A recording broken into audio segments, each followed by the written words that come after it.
Assalamualaikum warahmatullahi wabarakatuh. Perkenalkan, nama saya Siti Sofiatul Muna dari kelas 12 IPA. Di video ini saya akan menceritakan sedikit tentang biografi Sunan Gunung Jati.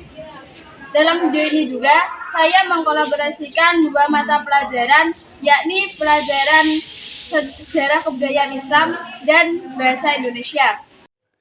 Tokoh agama yang berdakwah di tanah Jawa dikenal dengan sebutan Wali Songo. Wali Songo sendiri beranggotakan 9 orang yang kesemuanya memiliki daerah persebaran dakwahnya masing-masing. Selain itu, masing-masing dari mereka juga memiliki strategi dakwah yang unik. Kali ini kita akan membahas salah satu anggota dari Wali Songo yang merupakan keturunan kerajaan, yakni Sunan Gunung Jati. Syekh Syarif Hidayatullah adalah nama asli Sunan Gunung Jati. Beliau lahir pada tahun 1448 Masehi. Ayahnya merupakan orang yang berasal dari Mesir dan merupakan keturunan ke-17 dari Rasulullah SAW, bergelar Maulana Muhammad. Sedangkan ibunya adalah putri dari Raja Pajajaran bernama Syarif Mudaim setelah masuk Islam, dan Nyai Rara Santang adalah nama aslinya. Ayah dan ibunya menikah dan menjalani kehidupan di Mesir. Sang ayah meninggal dunia pada saat Syarif masih berusia sangat muda. Setelah kematian sang ayah, ibunya pun memutuskan untuk kembali ke Jawa. Pada tahun 1470 merupakan pertama kalinya Syarif menginjakkan kaki di tanah Jawa, tepatnya di Cirebon. Syekh Syarif Hidayatullah berkelana untuk belajar agama Islam dan sampai di Cirebon pada tahun 1470 Masehi. Syekh Syarif Hidayatullah dengan didukung uangnya, Tumenggung Cirebon Sri Mangana Cakrabuana alias Pangeran Walang Sungsang dan didukung Kerajaan Demak.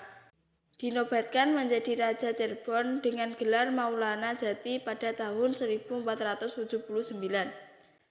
Sejak itu pembangunan infrastruktur Kerajaan Cirebon dibangun dengan dibantu oleh Sunan Kalijogo. Arsitek Demak Raden Sepat, yaitu pembangunan Keraton Pungkamwati, Masjid Agung Sang Cipta Rasa, jalan pinggir laut antara Kerajaan Pangkuwati dan Amparan Jati serta Pelabuhan Muara Jati. Syekh Syarif Hidayatullah atau Sunan Gunung Jati pada tahun 1526 Masehi mulai menyebarkan Islam sampai Banten dan menjadikannya daerah Kerajaan Cirebon. Dan pada tahun 1526 Masehi juga, tentara Kerajaan Cirebon dibantu oleh Kerajaan Demak dipimpin oleh Panglima Perang bernama Fathahillah merebut Sunda, Kelapa, dan Portugis, dan diberi nama baru yakni Jayakarta. Pada tahun 1533 Masehi, Banten menjadi Kesultanan Banten dengan sultannya adalah putra dari Syekh Syarif Hidayatullah, yaitu Sultan Hasanuddin. Syekh Syarif Hidayatullah salah seorang wali songo yang memperkenalkan visi baru bagi masyarakat tentang apa arti jadi pemimpin, apa makna masyarakat, apa tujuan masyarakat, bagaimana seharusnya berkiprah di dalam dunia ini lewat proses pemberdayaan. Sunan Gunung Jati melakukan tugas dakwah menyebarkan agama Islam ke berbagai lapisan masyarakat dengan didukung personel dan dukungan aspek organisasi kelompok Forum Wali Songo, di mana Forum Wali Songo secara efektif dijadikan sebagai organisasi dan alat kepentingan dakwah merupakan siasat yang tepat untuk mempercepat tersebarnya agama Islam. Syekh Syarif Hidayatullah atau Sunan Gunung Jati wafat pada tanggal 26 Rayagung tahun 891 Hijriah atau bertepatan dengan tahun 1568 Masehi. Meninggal dalam usia 120 tahun. Putra dan cucunya tidak sempat memimpin Cirebon karena meninggal terlebih dahulu, sehingga cicitnya yang menjadi pemimpin setelah Syekh Syarif Hidayatullah.